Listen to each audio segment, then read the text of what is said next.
What is up, everybody, and welcome back to TarHeelIllustrated.com. I'm THI staff writer Jacob Turner, and joining me as he always does for another episode of the UNC Football Show, it's our very own publisher, Andrew Jones. And AJ, Sapp State week, first home game of the season for the Tar Heels coming up this Saturday in Chapel Hill, 5:15 p.m. kickoff. That game will be on ACC Network. Carolina currently an 18-point favorite over the Mountaineers. So a lot to discuss in this one. We're going to preview App State later on, as we always do, but there's a lot of other things we're going to talk about before that.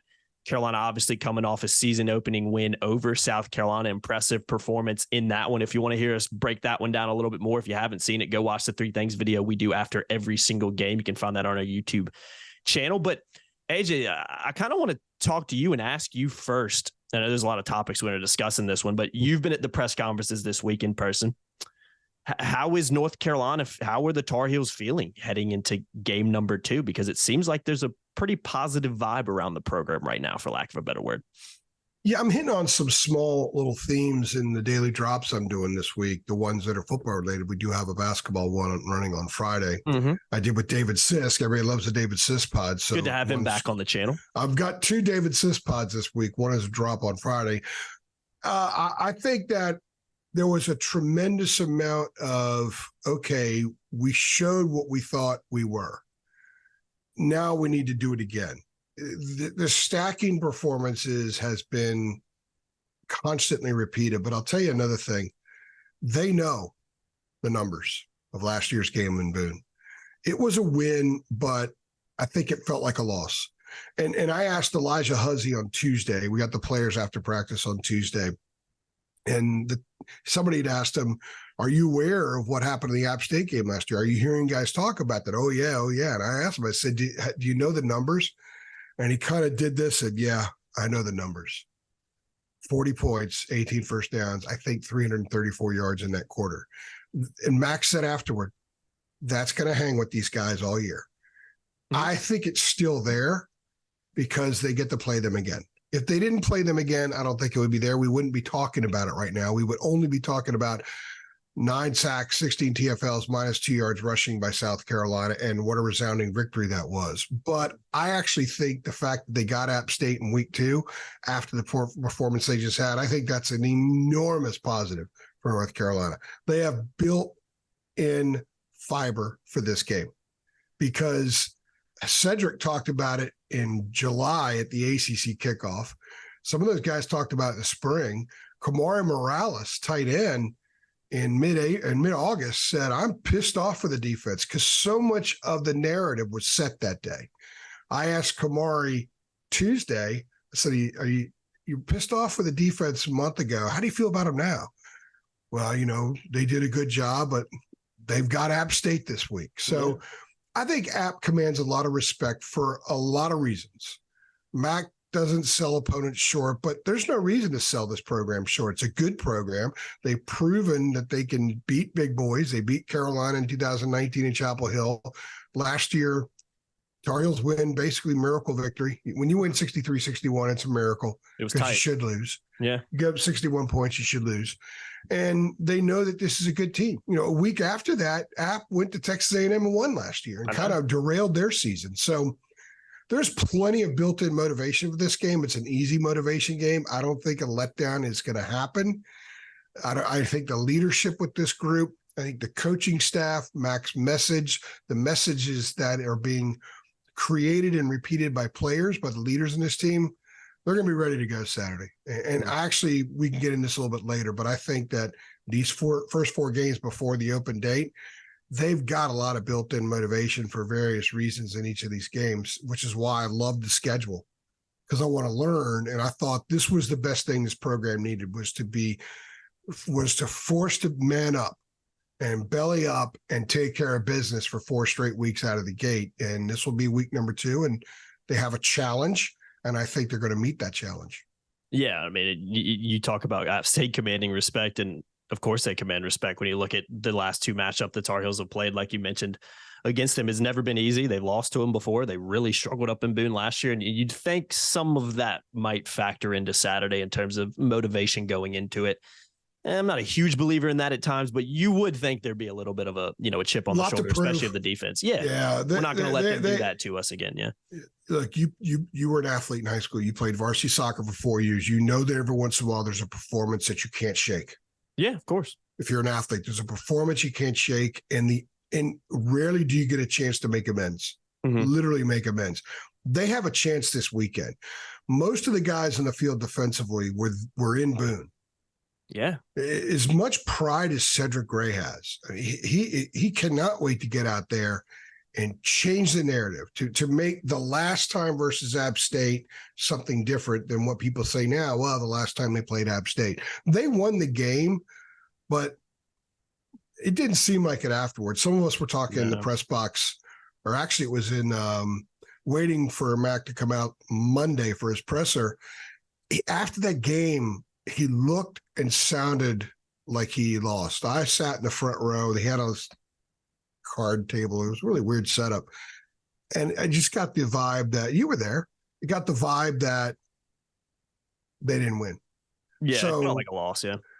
There's a lot of pride at stake here. And I also think that there's a little bit of recognition that they're playing for something significant right now. They have a chance to do some significant things. And it's hard to do that if you throw a mulligan in there like App State. And in college football, there are no mulligans. It's on your record for good. Clemson's record for the rest of the year will show what happened Monday night in Durham. Yeah. No matter how well they play the rest of the way, they got spanked by Duke. They're not going to be able to escape that. Carolina has not been able to escape App State, but this Saturday they have a chance to make amends for it. And it's going to be very interesting to see how hyped they are, because I think they're going to be sky high. I think the crowd should be into it. We'll get into that in a little bit. And I'm looking forward just to seeing how they back it up. They got stacked performances. There are a lot of things that they can reveal about them as a program, the culture of the program this weekend. Absolutely. Yeah, you couldn't have said it any better. AJ, just a reminder for people, this show is sponsored by BetterHelp. We'll talk about them a little bit later, so make sure you guys stay tuned for that. But just wanted to remind everybody, and really excited to be, continue to be partnered with BetterHelp. And again, we'll mention them a little bit later. But moving on, I want to talk about the Tez Walker situation again real quickly. It seems like from what we've heard from the press conferences this week and, some other things, that they're a little bit more optimistic about the Tez Walker situation potentially being cleared this week. I understand he has a hearing this week with the NCAA. Any updates you can give us on what's going on with his situation? Because it's unfortunate we're still talking about it, but, it's the reality we're living in right now. Well, given that there's been multiple denials for his eligibility and the fact they're going to hear it again, and this time he gets to address a new committee from the NCAA, and I've explained to everybody what the committees are comprised of. He gets a chance to explain, give some time talking to a new committee. UNC gets some time. The committee also has time as well. The fact that he has another opportunity and they haven't said, "Look, we've denied you multiple times. Let's move on. We're not gonna approve you." I think that's why there's reason for optimism, because there's another chance. There's that saying. So you're saying we have a chance? Yeah. Well, yeah. We're saying that Tez has a chance because he has another opportunity, but this one's going to be on video. It's going to be live interaction. It's going to be more personalized. I think this case has been treated with the mentality of a paper pusher. Very bureaucratic, paper pushing. Now it's going to be personalized more, and that's what North Carolina wants. North Carolina has done a masterful job personalizing this, pulling it, forcing America, if you will, to pull at the heartstrings of Tez Walker. Tez Walker is the most popular North Carolina football player in history who hasn't yet played any game. Yeah, that's a great way to describe him. And when you have, and I haven't outrun the game back on video, but I'm told that Sean McDonough and the guys on ABC were just hammering the NCAA. They showed Tez a lot. You got Jay Billis talking about it, crossing lines over into football. To me, this is one of those deals where the NCAA, Charlie Baker, who is a politician and understands one of the arts of politics is giving and taking. Give a little here, take a little over there. He needs to understand that this is a moment in time early in his leadership that giving and taking is a necessity, because they're not going to, this thing ain't going to go away if they say no. They're going to get pulverized. And it's going to make his job out of the gate a little bit more challenging, to be honest with you, because a lot of people are going to say, my goodness, you didn't clear this kid? mean, what's going on here? I think the public pressure actually has worked in North Carolina's favor and is the reason why there's another hearing. Based on the number of times he's been denied, there's no reason for another hearing, to be honest with you. Sure. But the public pressure has been so strong that maybe the NCAA, look, let's throw him a bone here, let him talk to us, and then we'll deny him again. And we could say, hey, he did everything he could, but we're not going to move this thing through. Or it's their way of saying, look, he missed a game. He was punished a little bit. He's gone through a lot of stress. We've made our point, and now nobody's going to be able to transfer a second time if they haven't graduated. So if anything, perhaps the NCAA can use this as an opportunity to make sure everybody knows the rule now. Because nobody knew the rule before. Even when it was passed on January 11th, not a lot of people that had transferred a second time even knew. That's why only 18% of the kids have been approved so far. Mm-hmm. So Tez found out, and he's like, wait a minute. I wouldn't have left probably had I known I couldn't play in 2023. Exactly. I'm sure that's part of it. So I believe, and this is just me, this is because I don't think nobody has inside information on this because the hearing hasn't occurred.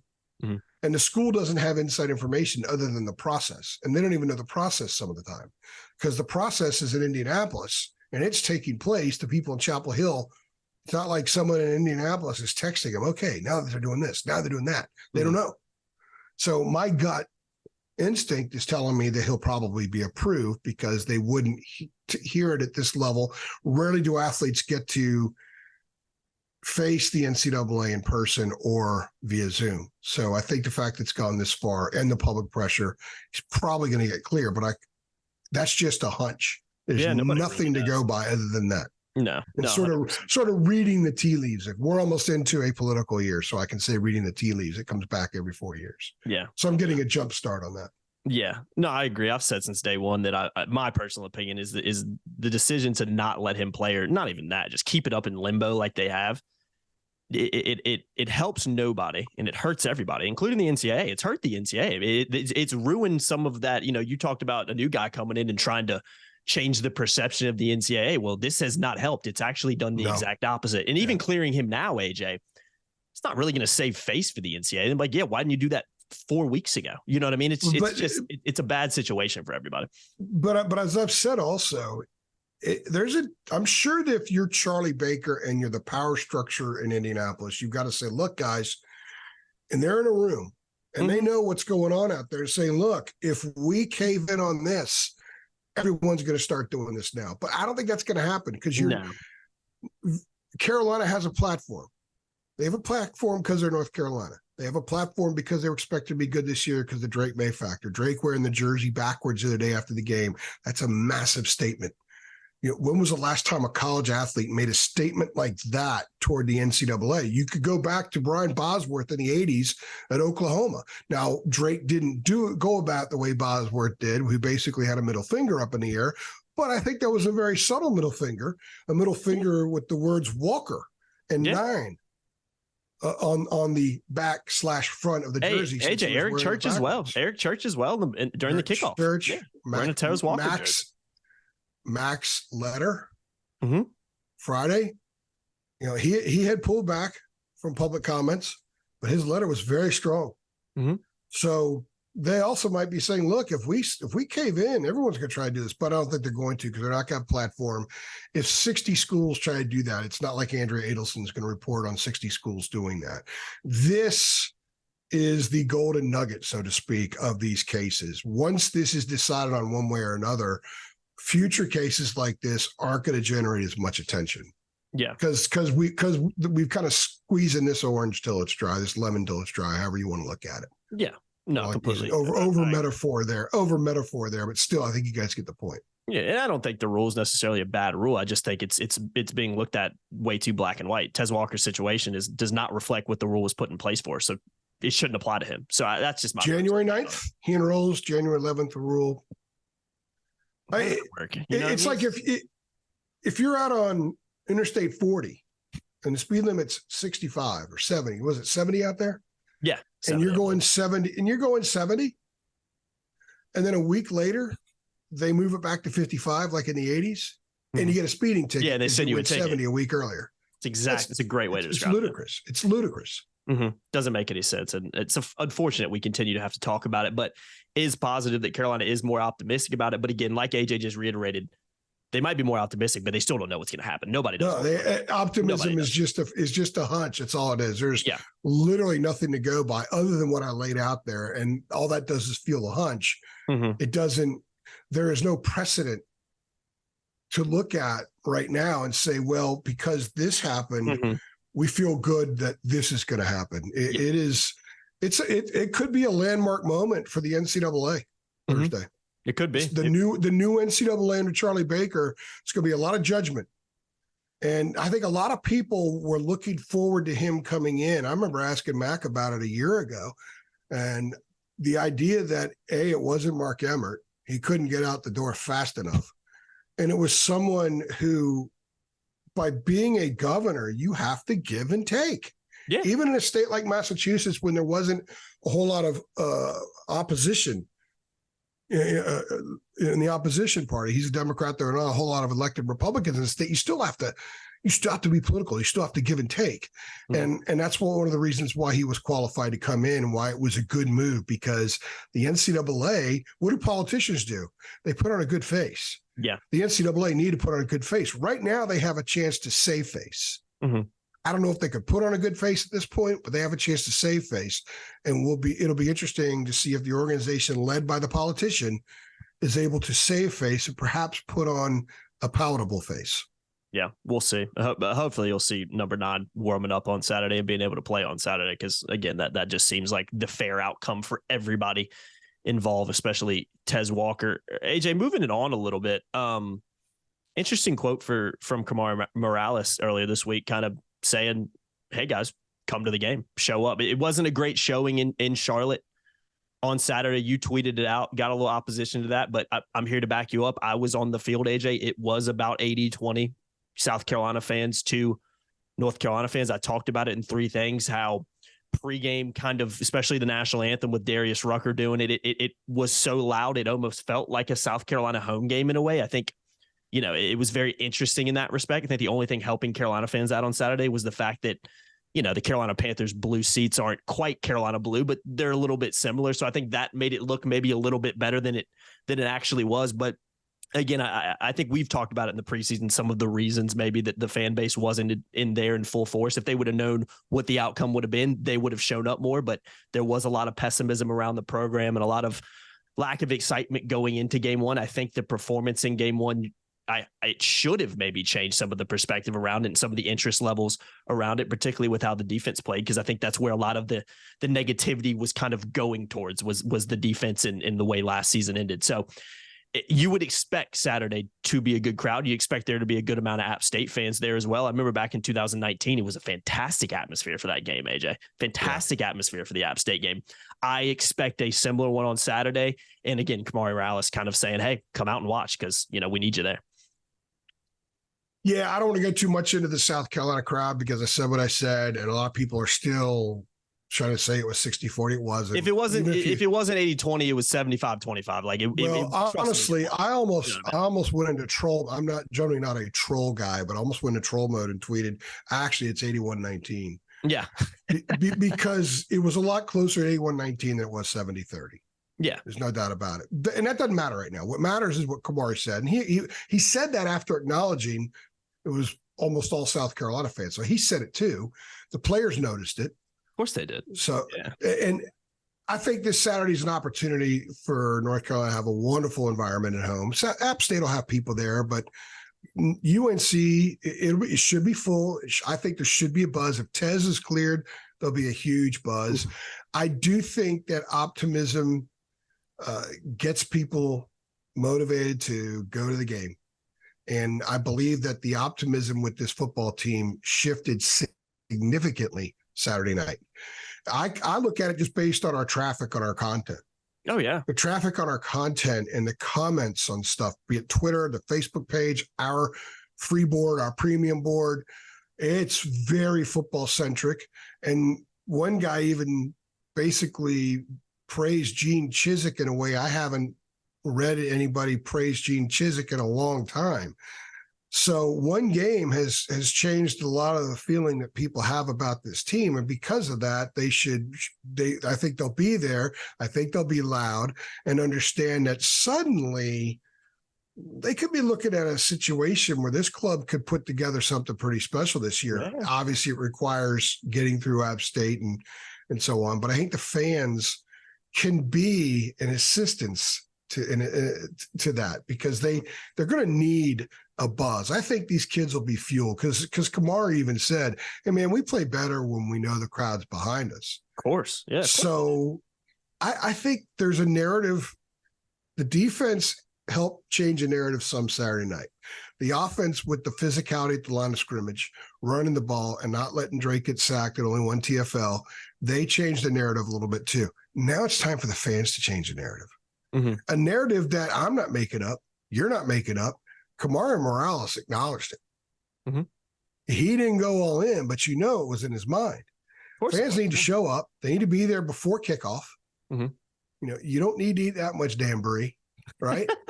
Get your butt in the seats and make that place special. It's 5:15. What else do you have to do? Great kickoff time, man. It's a great North Carolina. I've always joked that North Carolina football, basketball games, it's like the Chavez Ravine of baseball. Dodgers fans are notoriously late, and they leave early because of all the traffic. There's no LA traffic. I know it's bad sometimes in Chapel Hill. It's not that but bad, it ain't LA.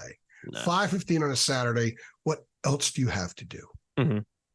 So I think that was an interesting point. We weren't going to talk about crowd until Kamari said that. When he said that, I'm like, okay, well, now we have an opening to talk about it in the football show, because it comes from Kamari. And if Kamari was right here, right now, and maybe could get away with saying something that wouldn't, I would imagine he would say, "We need you guys," and he would say it maybe in not such a nice way, because those kids know. They look up on the stands, and just for the record, they've had good crowds since Matt came back. Oh, of course they have. Yeah. But I think the team wants the crowd to grow with them. I think that's part of what this is. They've been pretty good, and I think that they're louder. I think North Carolina fans get a bad rap for football games. When they get home, they can be pretty loud when they need to be. But I think that was also a plea to come grow with us.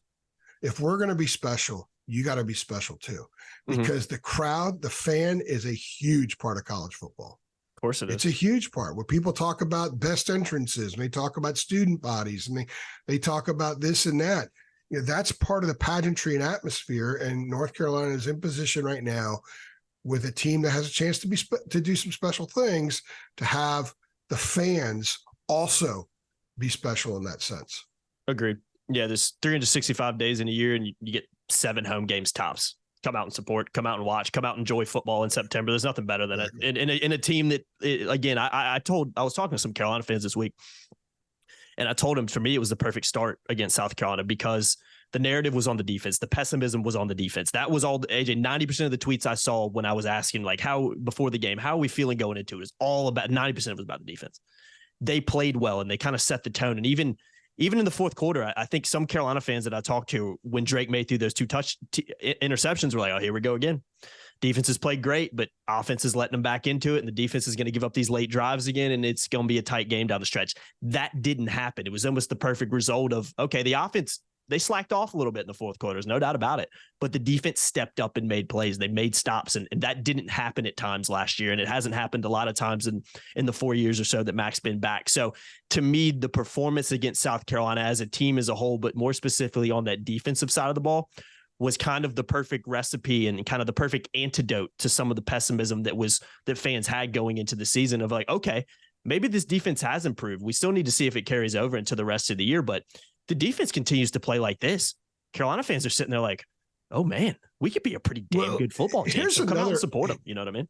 Here's another element to that. If you go back in 96 and 97, when Carolina's defenses were awesome, Keenan was a lot louder, because home fans tend to be louder when their team's on defense. Yeah, of course. And when they're optimistic, they're going to get a stop. So you're not going to be that loud when the team's on offense, because you want the offense to be able to communicate. You want them to be able to hear you.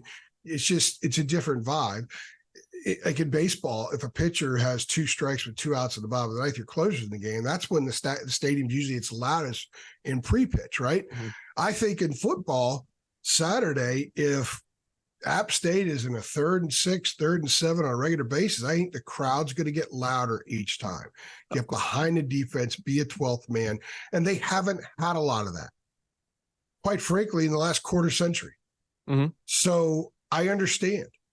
And there are times when the crowd would flare up a year ago on defense and be 3rd and 13, and it's right where the opposing offense would want them. Yeah. They complete a 17-yard pass. It's first down. It's deflating. You could only get it up so much. Mm-hmm. So if they're getting 3 and outs and 5 and outs and that kind of thing Saturday night, I think you'll hear that from the crowd. It'll build and it'll become something that grows over time, because they'll recognize that effort, that energy is connected to the defensive effort and result. And if they're able to keep teams from moving the ball, converting and scoring, and the defense is a weapon and the fans at home are the 12th man with that, I think you're going to see them grow along with it. So if the season does grow into something special, I do think because of the way the defense played, in order for them to have a special year, the defense has to be like that almost all the time or something close to it. You're going to see the decibel in Keenan for home games with the fans go up each week. Yeah, 100%. No, you're absolutely right on that. Except the Campbell game. Yeah, that'll be a little bit. But can you blame him? It's we've talked about it. We're not going to talk about it, but it's a nothing game and shouldn't play him. AJ, real quickly, before we move on to some other stuff we've got on the rundown here, I do want to give a shout out to our sponsor, BetterHelp, because this show is sponsored by BetterHelp. And AJ, sometimes in life we're faced with tough choices and the path forward isn't always clear. It isn't always obvious.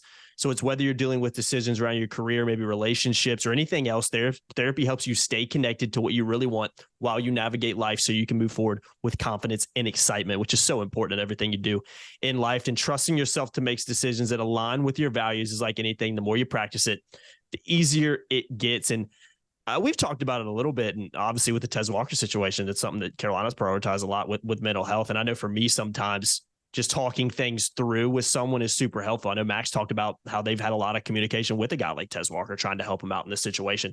But when you do it with trained professionals too, you can add so much clarity to your life that is so important to help you move on and move forward. So if you're thinking of starting therapy, give BetterHelp a try. It's entirely online, 100% designed to be convenient, flexible, and suited to your schedule. All you have to do to get started is fill out a brief questionnaire that'll match you with a licensed therapist, and you can switch therapists anytime as well, which I think is awesome because sometimes it's just not the right fit, but they won't charge you additionally if you do that, which again, I think is incredibly important. So let therapy be your map with BetterHelp. You can check them out by visiting betterhelp.com/THI. Again, betterhelp.com/THI to get 10% off your first month. Links in the description below. So a big thank you to BetterHelp for sponsoring this podcast, and long may the relationship continue, because we're really excited to be continuing to partner with them.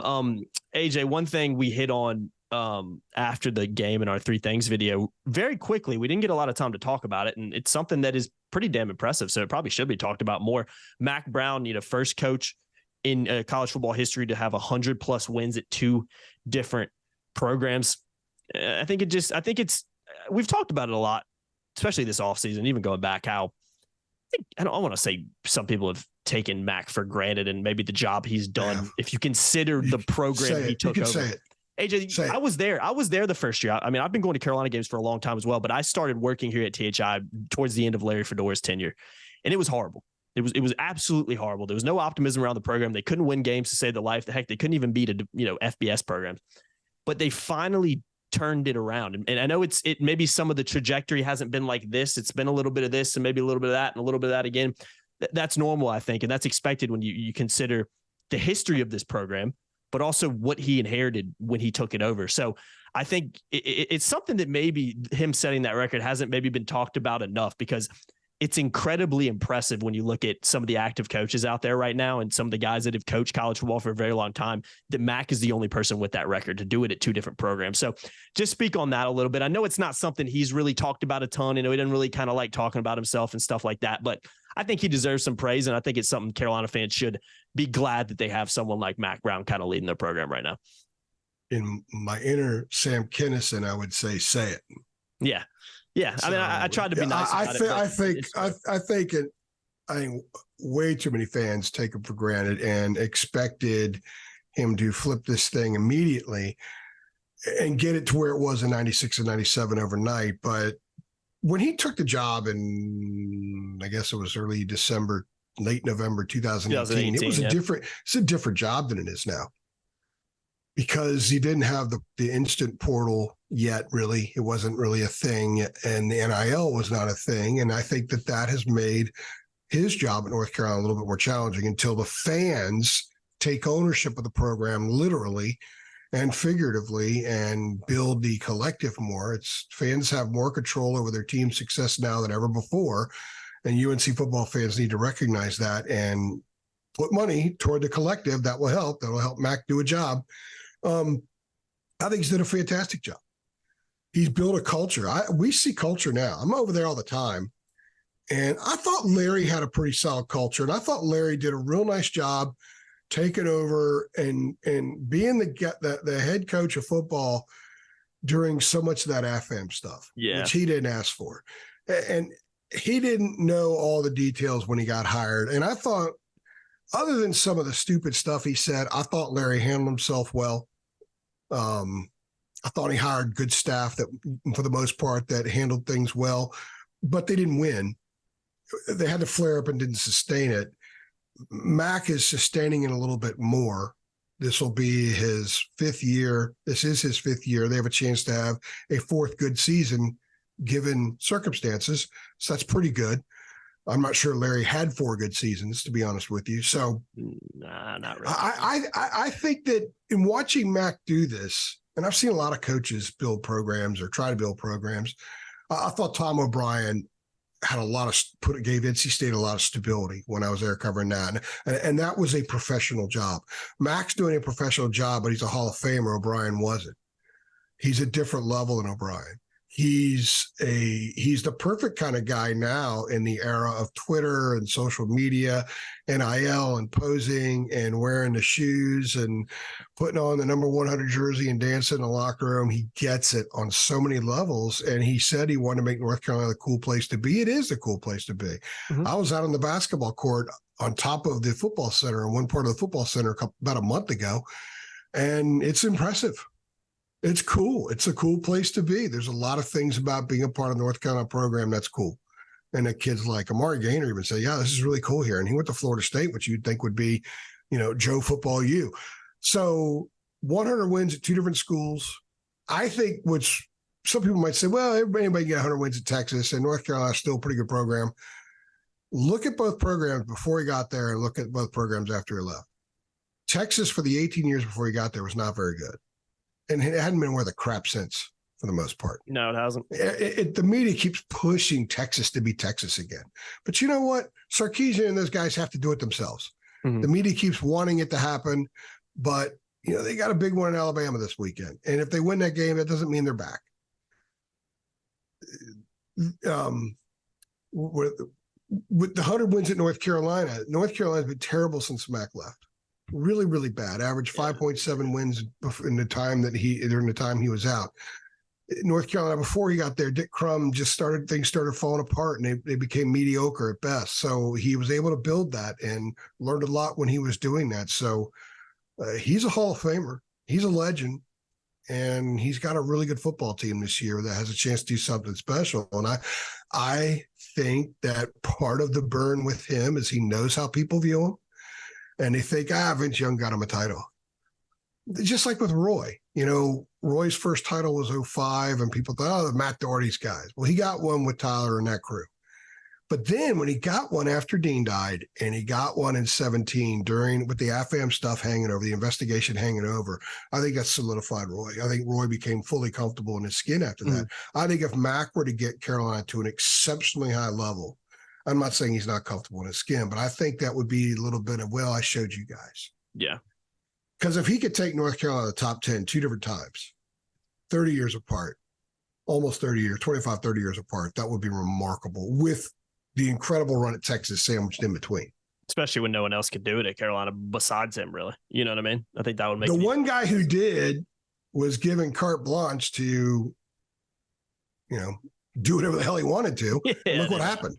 And look what happened. Yeah, that blew up catastrophically. Just leave it at that. But no, I completely agree. I think it's something.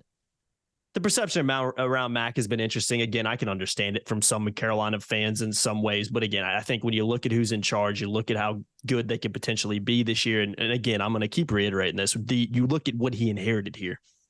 It was bad, AJ. It was horrible. You were covering that team, and it was horrible. Yeah, and I'll tell you what, a lot of his best players have been Larry recruits. Larry brought guys. That is a good point. Larry Fedora had an eye for talent. He also, Larry Fedora brought in British Brooks. Yeah. So Larry had an eye for talent. He always found diamonds in the rough. He was really good at that. Mm-hmm. And I think a lot of that goes back to his high school days in Texas. Mm-hmm. So he was able to see players on a different level than a lot of guys who just been straight college all those years, right? So I thought Larry did a really nice job. However, the culture of the program just fell apart that last year. It crumbled. Yeah. And he lost control of it. Mm-hmm. And it happens. Most coaches get fired. I still think he gave the program 7 years. People should be grateful for what he did because he guided them through all that junk. Yeah. A lot of people wouldn't have been able to do that. And Larry's a good man, got him through that stuff, but the culture of the program had gone over the rails. Yeah. And Mack has rebuilt it. I think the culture has kind of wobbled a little bit up to this point because we saw 2 years ago the culture of the program wasn't strong enough to deal with a poor off season going into a top 10 preseason ranking. Mm-hmm. And you saw the result of that, 6 and 7. I think the culture now is really good, which is why I think this team's going to be pretty good because they have really good players. They have excellent culture. They've got depth. They've got leadership, and leadership usually goes hand in hand with culture. You have really good culture, you're usually going to have really good leaders. And they have both now. Mm-hmm. No, you're absolutely right. I think he deserves credit for what he's done. We'll see how this rest of the year plays out, but based on week one, couldn't ask for really a better start from the Tar Heels. And AJ, I know we're going to do, I'm going to go ahead and let people know, we're going to do a separate show, kind of going to start doing it this week, where we're going to be talking about some games and things around the ACC, which just as the ACC as a whole and kind of how it potentially impacts Carolina and so on. So we can hit on it real quickly if you want to, because I know it is in our rundown, but we will expand on it more in that show, which we'll try to put out. I believe we're going to put it on Thursday afternoon. But just so everybody knows, when Jacob and I, right before we hit record, Jacob's like, yeah, we could probably do this in 30, 35. Never happened. Next, it's like 47 minutes. So I'm guessing we're in the 40-minute range already right now. Probably. And again, I do know this. We got a preview app, so we can go ahead and do that. We'll dive into that. And this football show is meant to be a lot longer than some of our typical shows. Yeah. And I do think some people do like the long form stuff, but yeah, I think we've probably gone about 40 on this. So we'll leave some of the ACC talk for the other podcast, which will be a lot shorter of a show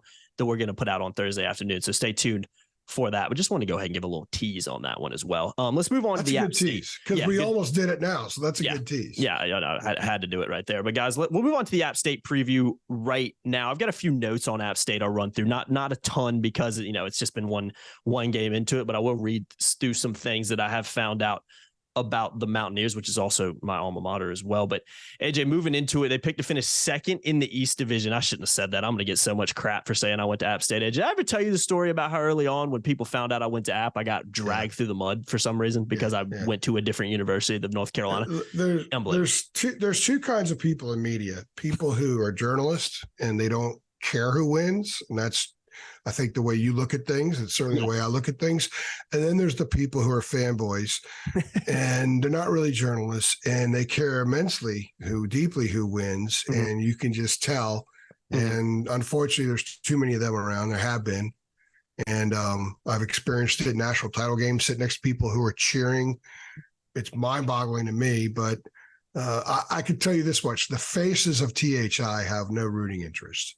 Yeah. So, 100%. That's how we approach it. And, you got to be unbiased. We try to offer some perspective and just kind of tell you how it is instead of wearing a Carolina blue colored cap when we talk about it. And I think most people do appreciate that, but I just wanted to put that out there because early on when I started here, when people found out I went to App, my school, annoying things. I'm not going to reveal my school, but my school doesn't even have a college football team. So it's funny because I'll have to ask you off air because I don't even remember where you went to college now. We'll have to talk about it off air. I used to know, but now I don't even remember, which probably tells you all you need to know. And the fact that it wasn't North Carolina, and it wasn't in North Carolina. Yeah. So, I did know that, but I honestly do not remember what school you went to. So it's in the state of Virginia because that's where I'm from. Guys, if you are watching, go on Twitter right now and guess where AJ. Do your research. See if you can guess. Don't guess. Because then I have to respond to it. I don't want to respond to that. You don't want to respond. I like keeping certain things quiet. Might get the UVA shouts in there. So it's probably a lot of Virginia Techs in there, which would just be. I know this much. Dina went to Wingate, but she pronounces it Wingate. Yeah, of course she does. Yeah. Where did Kevin went to Pembroke, UNC Pembroke? Yep. She's down in his neck of the woods. Yeah. Trey went to Central. I didn't know that actually. I didn't know that. He started Central and then finished Mount Olive, maybe. I have to think that. I have to find out. Right. I feel like I've heard. Yeah. Who else? Who else is on our staff? Brandon. I don't know where. I do not know. Brandon. He went to East Carolina. Oh, did he? I didn't know that. Yeah. Wow. Yeah. My brother doesn't wear East Carolina. He doesn't wear East. You would never know. He probably didn't anything purple. I didn't know. He's trying to be a journalist. So Jenna went to Utah. Yep. She is from North Carolina, but she did go to Utah. I don't know where John Gwaltney went. I think John Gwaltney went to like High Point or something. Okay. He is from that area too, so that makes sense. Yeah. He goes to a lot of High Point basketball games. Help me out. Who am I missing? I think that's it, right? Are we forgetting somebody? Well, we used to have Gerard on staff. He went to Pembroke as well. Got a few friends that went to Pembroke, played football there. David went to a small school in Tennessee. Yeah, David's the other one. I knew there was somebody, but David went to a small school in Tennessee. Yeah. So there's a run. But I went to the AJ growing up, learning how to make crap loads of mistakes, school of hard knocks, if you will. Yeah, well, maybe one day I left a trail of mistakes in my path. I left a trail of mistakes in my path, and it got me to where I am now. Yeah. Well, maybe one day we'll reveal it for the listeners. So, hey, man, everything happens for a reason, as I like to say. So let's get back to talking about I did go to high school here. Yeah, Fort Hunt right there, man. Fort Hunt lives. I'm writing a book about my high school. Yep, I'm looking forward to seeing that one come out because I know you put a lot of work into that over the past couple of years. And I'm sure some people will be interested in reading that, especially people from that area. They're just wondering why it's taking so long. I'm like, well, I have this other job. Yeah, that requires a lot of work. That's 100 hours a week, 8 months out of the year. So. Yeah, a grind with a capital G. So, AJ, we'll move on to the App State preview here, like we were going to do, and we'll dive into it right now. Picked to finish second in the East Division of the Sun Belt, fourth overall in the conference, a school that is, since they've come up to the Division I level that they're at now, has had a lot of success in the Sun Belt. So fourth overall in the conference, I think also speaks to some of the schools that have appeared through there, but maybe it speaks to the fact that App State, maybe, I'm not saying they're dropping off a little bit, but not picked to win the league like they have been and were, especially when I was in school up there. And the league's it has improved, especially with James Madison coming in. James Madison coming in is helping. They got some good, Louisiana, Coastal, JMU. Coastal Carolina, absolutely. Even South Alabama's picked ahead of them this year. They're expected to be pretty good. Troy, I think Troy's picked to win the league. So yeah, it's a really good league right now. So that speaks to it. But still, top four in the league, and anything can happen up there. So a good football team coming into Chapel Hill on Saturday, coming off a win over Gardner-Webb in their season opener. So I think the biggest talking point has been the fact that starting quarterback Ryan Berger did get injured, hurt his finger in the win over Gardner-Webb, is out 3 to 4 weeks. So junior Joey Aguilar will be starting against Carolina this week, and he did set a program record for most touchdown passes by a quarterback at App State in their debut against Gardner-Webb. I believe he threw 4, so it wasn't a huge number, but did come in and played some really good football for them, particularly in the second half when they kind of pulled away. And AJ, similar to South Carolina, new offensive coordinator there for the Mountaineers, and Frank Ponce or Ponce, not sure exactly how you pronounce that, has been at App State before. I think he was even there a little bit when I was in school, but was at Miami last season as the co-offensive coordinator under Mario Cristobal. So does have some good experience and may provide some challenges exactly what they're going to try to do, because what they did against Gardner-Webb might be completely different to what they try to do, especially with another quarterback in there against North Carolina. So AJ, we're going to talk about keys to victory right now. I'll list my 3, and then you can go in and kind of tell me what you think. For me, it's three things. It's stopping the run, because that's where App State's strengths are. 117 yards against Gardner-Webb rushing from Nate Noel, who Carolina fans probably have blanked out their memory because he had 116 rushing yards against the Tar Heels last season and 2 touchdowns, was just absolutely fantastic. And AJ, he's not the only guy in that room. They have a lot more options. in there too. They have a couple, I believe a Navy transfer in there and another guy who's been around the program for a few years. So they have options down there. And I would expect them to be more of a threat on the ground than South Carolina was. Cause that was one talking point that we had with South Carolina is not a very impressive running back room and didn't have a lot of options that were proven in that room. And I think Carolina played really well against that. I think it will be more of a challenge against the Mountaineers. So I think if you can stop the run, force the backup quarterback to beat you with his arm, you're probably going to be feeling pretty good about that. And again, AJ, I think number 2 for me is physicality on both lines of scrimmage. We talked about it off camera, but the 2 biggest takeaways I've had from Carolina's games against the Mountaineers since Mack Brown came in is that I think they've just been out physical on both lines of scrimmage. I think App State has set the tone, particularly in 2019, came into Chapel Hill and set the tone physically. I don't think that can happen again. And to be honest with you, AJ, it shouldn't happen when you look at what Carolina has on both lines of scrimmage this year and just the talent they have across the board. So I think if you can come in, set the tone early and maintain it, I think you'll have a lot of success against the Mountaineers. You can't let them have that because they will feed off that, and their fans that will be there will feed off that as well. And again, AJ, third thing for me is kind of simple, kind of basic, kind of anything you could say about any game. Don't turn the ball over. 2 interceptions for Drake May in the fourth quarter against South Carolina, invited South Carolina back into the game. The defense did step up and make stops, so credit to them. But don't turn the ball over. Don't give App State any extra momentum, and don't give them any extra possessions, especially in a game like this. So those are my 3 keys to victory. There's probably 10 others we could talk about, but talk to me a little bit about App State, and if you want to throw any keys you have in there as well, feel free. Yeah, I'll add 2. Those are good ones. I think special teams, they can't allow a game or momentum to change because of special teams. The onside kick could have done that, but the defense bowed up right away and got them the ball back in better field position than they would have had South Carolina just kicked off. And by the way, Noel, he turns upfield so fast. Ooh, he's good, man. He torched Carolina this year.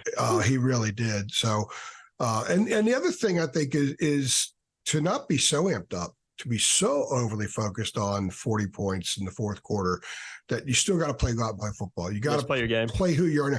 Don't try to replay last year's game now, because then if you overplay, you're going to make a lot of mistakes. And guys like Noel are so athletic, they can make you pay for that. So they have to be incredibly disciplined on defense for 4 quarters in this game, and especially early on to set the tone for the rest of the game. So I'm adding those 2 to the 3 that you said. And I will have my 5 takeaways to the game that might be different than what we've said here. We'll run that probably Thursday on the site.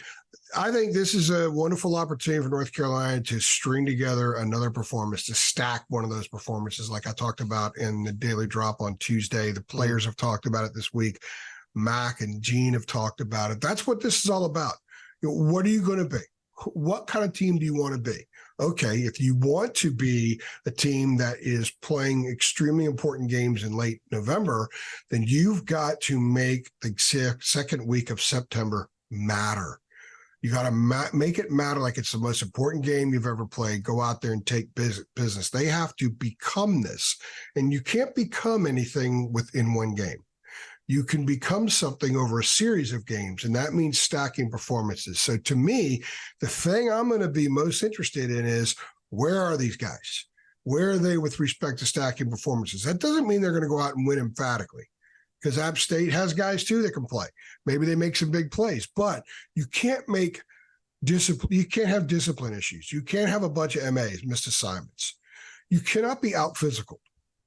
So the skill stuff, if all those things are there and the skill stuff is where it should be, this should be a fairly convincing win for North Carolina. I do think that App might be slightly down, and I don't say that to be critical of App, because I would, when you look at the programs in that league, they're still the program, in my opinion. Yeah, they're still the guys. Yeah, of course. Coastal's been pretty good lately. I think JMU's doing amazing stuff there in that program. But App is still, to me, sort of the program over there, and they have a big chip that they're going to bring to Chapel Hill. And I think that's good for Carolina. They're going to deal with a club that's going to come in there and try to whip them. And try to whip them for lots of reasons other than they're just the other opponent, the next opponent.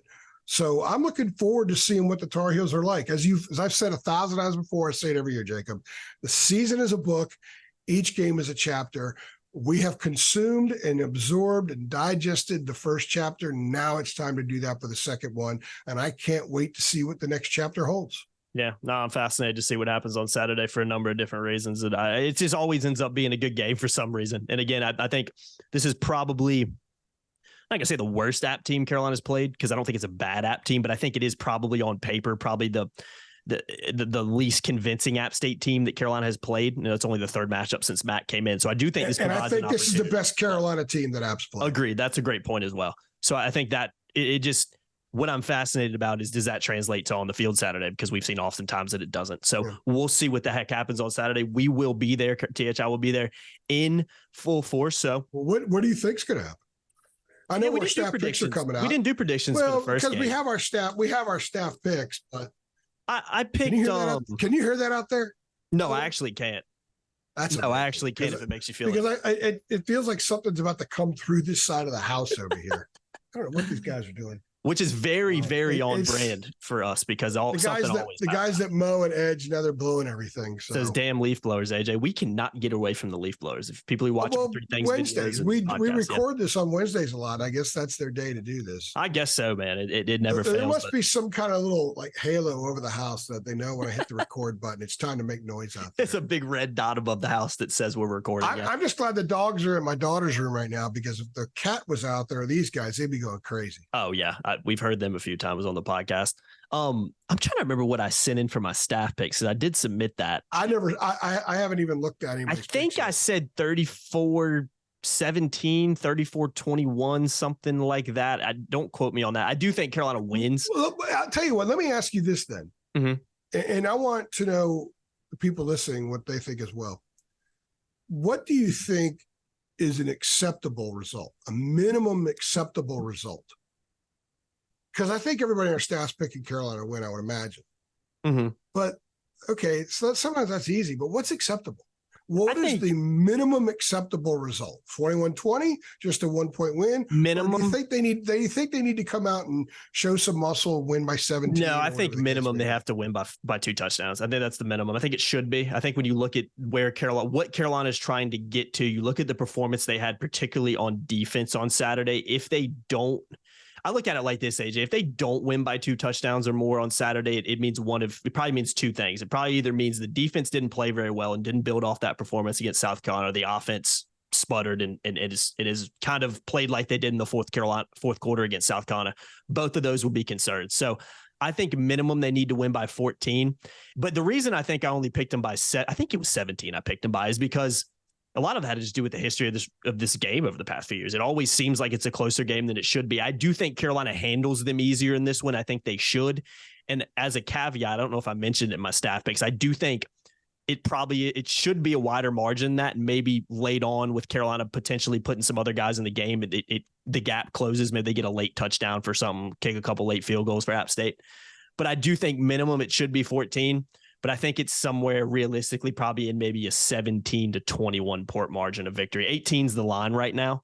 So I think that kind of makes sense and fits with it. But I believe it was 34-17 I picked, but I could be wrong about that. I should remember, but I don't. What do you think's the minimum? What's your prediction? They had a 3-touchdown lead in Boone going into the fourth quarter last year. Yeah, and it exploded, yeah. And I think it's a better team. Mm-hmm. And I don't think App is as good at quarterback as they were with Chase Bryce. So, no, especially with the backup coming in. Yeah. And that fourth quarter's the mission. I think that they closed the door, and I think a 3-touchdown victory minimum to me is acceptable. And again, this is no slight to App at all. I just think that I've been saying them for a while. I thought this would be a good team. Yeah. And I think this is potentially a really good team. Mm-hmm. And if they're going to be a really good team, they should win a game like this by 3 touchdowns. Let me ask you this, and I'm halfway joking on this, but I'm kind of serious at the same time, because I know a lot of Carolina fans drives them absolutely crazy over the past couple of years. Is the defense officially turned the corner if they don't get torched by a backup quarterback on Saturday again? No, it takes a while. It takes a while. You know that it takes a while. I had to ask, because I know a lot of Carolina fans, when they saw, we got a backup quarterback coming in Chapel Hill, oh God help us. But it shouldn't affect them. And we have seen it though. I mean, I think it is a narrative, because we've seen it many times. If anything, that adds another log onto the fire, because they got beat by backups last year. Exactly. You think that would be? And they got beat by a backup in the bowl game a year and a half ago, who, by the way, was running back the other night for South Carolina and scored their first touchdown. So, I can't wait to see what they're all about and just watch the story unfold. That's why I love doing this so much. I love the story unfolding, and I love the fact that we really don't know what's going to happen. We don't. We have no clue. Be good to be back in Keenan on Saturday as well, and hopefully we'll see a lot of Carolina fans there too. But that'll do it for another episode of the UNC Football Show. Appreciate you guys tuning in as always. Again, make sure you keep it locked to TarTalEllustrated.com. Come sign up for just $8.33 a month. You can be a premium subscriber too, and you can be a Carolina Insider too as well. Links in the description. And a big thank you to BetterHelp, as this show is sponsored by BetterHelp. Check them out, betterhelp.com/THI to get 10% off your first month. Take mental health more seriously. It's so important. We don't take it seriously enough as a society, and we need to start doing that. So hopefully we can get a few people signed up and start in therapy, because I think that would benefit anybody that decides to do it. So again, appreciate you guys watching as always. I've been Jacob Turner. He's been Andrew Jones. Make sure you like, share, subscribe, hit the notification bell as well. And AJ, let's do this. We always do this. We always try to give people an incentive to like this one. If you think Carolina's going to win on Saturday, like the video. I would expect to see a lot of likes. And I'll throw another one in there too. If you're going to be at the game on Saturday as well, like the video as well. So again, there's two different types of ways you can like this video, and I expect to have a lot of likes. I also want people to respond on Twitter. Yeah. When we post this on Twitter, what is minimally acceptable to you Saturday? That's a good one. That's a good one. You can come on our message boards as well if you're a premium subscriber, because we do post this in a thread. Get involved over there. But again, anybody can get involved on Twitter, because I'm sure most people watching this have one. Check us out at Heel Illustrated. Links in the description for that as well. We like to make it pretty easy for you guys. But again, make sure you share. Make sure you subscribe, hit that notification bell too, so you know every single time we upload. See y'all in the next one. Thanks.